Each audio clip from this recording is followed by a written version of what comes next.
Hi hello ನಮಸ್ಕಾರ. Speed plus Karnataka ವಿಶೇಷ ಕಾರ್ಯಕ್ರಮಕ್ಕೆ ಸ್ವಾಗತ. ನಾನು ಸುನಂದ ಅನ್ಸೂಯ. ಗೋಲ್ಡನ್ ಸ್ಟಾರ್ ಗಣೇಶ್ ಅವರ ಒಂದು ಮದುವೆ ವಿಚಾರ ಏನಿದೆ, ಇದು ಇವತ್ತಿಗೂ ಸಹ ಜನ ಚರ್ಚೆ ಮಾಡ್ತಾನೆ ಇದ್ದಾರೆ. ಅಂದರೆ ಹೆಂಗಾಯಿತು ಗೋಲ್ಡನ್ ಸ್ಟಾರ್ ಗಣೇಶ್ ಅವರ ಮದುವೆ ಅಂತ ಎಲ್ರಿಗೂ ಸಹ ಒಂದು ಕನ್ಫ್ಯೂಷನ್ ಇದೆ. ಅಂದರೆ ಇವ್ರದ್ದು ಲವ್ ಮ್ಯಾರೇಜಾ ಇಲ್ಲ ಅರೇಂಜ್ ಮ್ಯಾರೇಜಾ ಇಲ್ಲ ನೈಟೇ ಹೋಗಿ ಮದುವೆ ಆದ್ರಂತೆ, ಈ ಥರ ಒಂದು ಗಾಸಿಪ್ಗಳ ನಿಜನ ಏನೇನೋ ಗೊತ್ತಿಲ್ಲ. ಅದು ಮಾತ್ರ ಜನಗಳು ಈಗಲೂ ಸಹ ಚರ್ಚೆ ಮಾಡ್ತಾನೆ ಇದ್ದಾರೆ. ಇನ್ನು ಒಂದು ವಿಶೇಷವಾದಂಥ ವಿಷಯದ ಬಗ್ಗೆ ಕೂಡ ಜನ ಚರ್ಚೆ ಮಾಡ್ತಾ ಇದ್ದಾರೆ. ಏನಪ್ಪ ಅಂದರೆ ಡಾನ್ ಒಬ್ಬರು ಹೆದರಿಸ್ಬಿಟ್ಟು ಬೆದರಿಸ್ಬಿಟ್ಟು ಗೋಲ್ಡನ್ ಸ್ಟಾರ್ ಗಣೇಶ್ ಅವರಿಗೆ ಮದುವೆಯನ್ನು ಮಾಡಿಸಿದ್ರು ಅನ್ನೋದು ಈಗಲೂ ಸಹ ಜನ ಅದ್ರ ಬಗ್ಗೆ ಚರ್ಚೆ ಮಾಡ್ತಾ ಇದ್ದಾರೆ. ಇನ್ನು ಇದ್ರ ಬಗ್ಗೆ ಈಗ ಶಿಲ್ಪಾ ಗಣೇಶ್ ಅವರು ಕ್ಲಾರಿಟಿಯನ್ನು ಕೊಟ್ಟಿದ್ದಾರೆ. ಏನಪ್ಪ ಅವ್ರೇನು ಹೇಳ್ತಾರೆ ಅಂದರೆ, ಡಾನ್ ಅವರು ಬಂದು ಹೆದರಿಸಿ ಬೆದರಿಸಿ ಮದುವೆ ಮಾಡಿಸಿದ್ರ, ಇದ್ರ ಬಗ್ಗೆ ಏನು ಹೇಳ್ತಾರೆ ಅಂತ ನೋಡೋದಾದರೆ, ಅವ್ರು ಹೇಳೋ ಪ್ರಕಾರ, ನಾನು ಬೆಂಗಳೂರಿನಲ್ಲಿದ್ದೆ, ಒಬ್ಬ ಸಾಮಾನ್ಯ ಸ್ನೇಹಿತ ಅಂದರೆ ಸುಮ್ಮನೆ ನಾರ್ಮಲ್ ಹಾಯ್ ಬಾಯ್ ಫ್ರೆಂಡು, ಅವನ ಮೂಲಕ ನನಗೆ ಪರಿಚಯ ಆಗುತ್ತೆ ಗಣೇಶ್ ಅವ್ರದ್ದು. ಅಂದರೆ ಮುಂಗಾರು ಮಳೆ ಸಿನಿಮಾದ ಒಂದು ಜಸ್ಟ್ ಆರಂಭದ ಹಂತ ಅನಿಸುತ್ತೆ, ಇನ್ನೂ ಅಷ್ಟು ಹಿಟ್ಟಾಗಿರಲ್ಲ. ಮುಂಗಾರು ಮಳೆ ಸಿನಿಮಾ ಇನ್ನು ಜಸ್ಟ್ ಸ್ಟಾರ್ಟಿಂಗ್ ಸ್ಟೇಜಲ್ಲಿ ಇರುತ್ತೆ.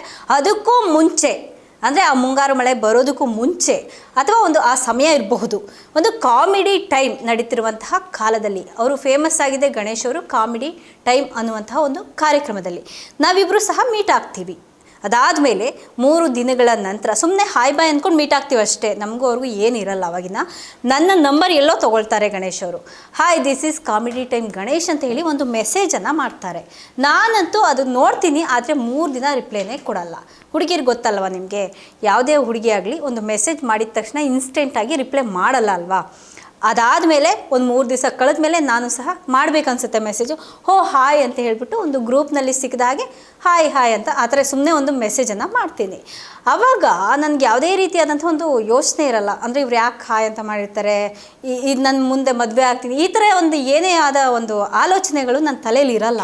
ಆವಾಗ ನನಗೆ ವಾಟ್ಸಪ್ ಇರಲ್ಲ ಆ ಟೈಮಲ್ಲಿ ವಾಟ್ಸಪ್ ಇರಲ್ಲ. ಇನ್ಬಾಕ್ಸ್ ಮೆಸೇಜ್ ಅಂದರೆ SMS ಗೊತ್ತಲ್ಲ, ಆ ಒಂದು SMS ಒಂದು ನನ್ನ ಫೋನಲ್ಲಿ ಇರುತ್ತೆ.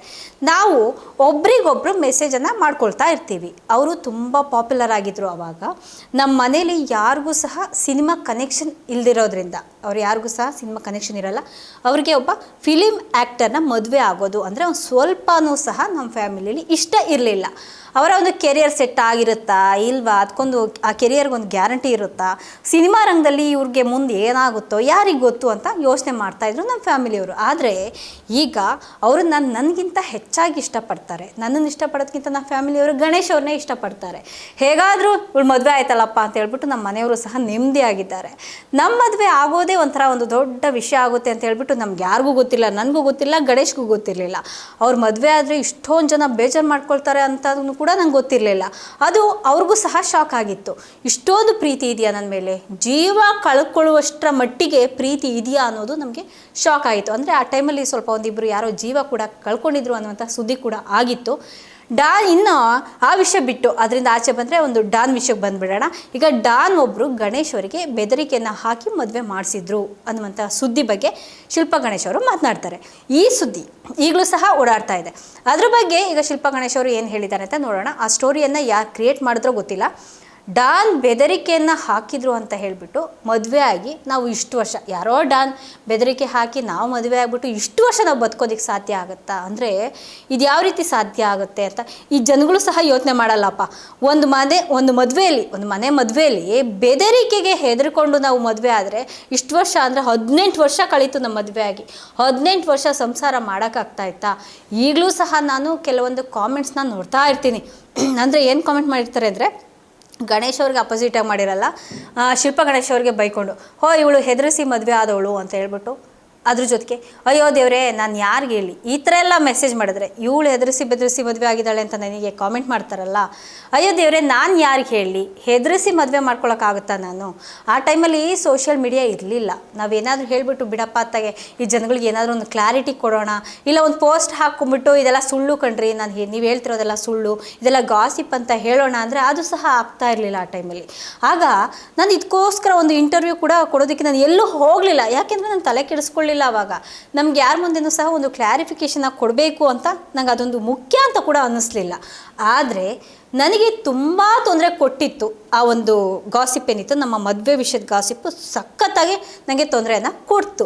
ನಿಜ ಹೇಳಬೇಕಂದ್ರೆ ನನಗೆ ತುಂಬ ಬೇಜಾರು ಕೂಡ ಆಗಿತ್ತು. ಅದರಲ್ಲೂ ವಿಶೇಷವಾಗಿ ಈ ವಿಚಾರ ಬೆದರಿಕೆಯನ್ನು, ಅಂದರೆ ಈ ಡಾನ್ ಬೆದರಿಕೆ ಹಾಕಿ ಮದುವೆ ಆದರು ಅನ್ನುವಂತಹ ವಿಷಯ ಇದೆಯಲ್ಲ, ಇದು ನನ್ನ ಒಂಥರ ನನಗೆ ಈ ಒಂದು ವಿಚಾರ ಏನಿದೆ ಇದು ತುಂಬ ಬೇಸರವನ್ನು ತರಿಸ್ಬಿಡ್ತು.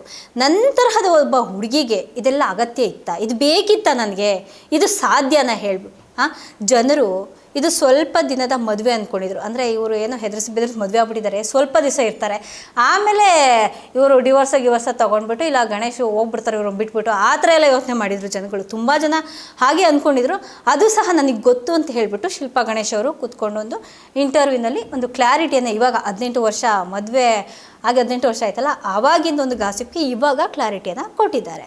ಇದಾಗಿತ್ತು ಇವತ್ತಿನ ವಿಶೇಷ. ನಿರಂತರ ಸುದ್ದಿಗಾಗಿ ನೋಡ್ತಾ ಇರಿ ಸ್ಪೀಡ್ ಪ್ಲಸ್ ಕರ್ನಾಟಕ.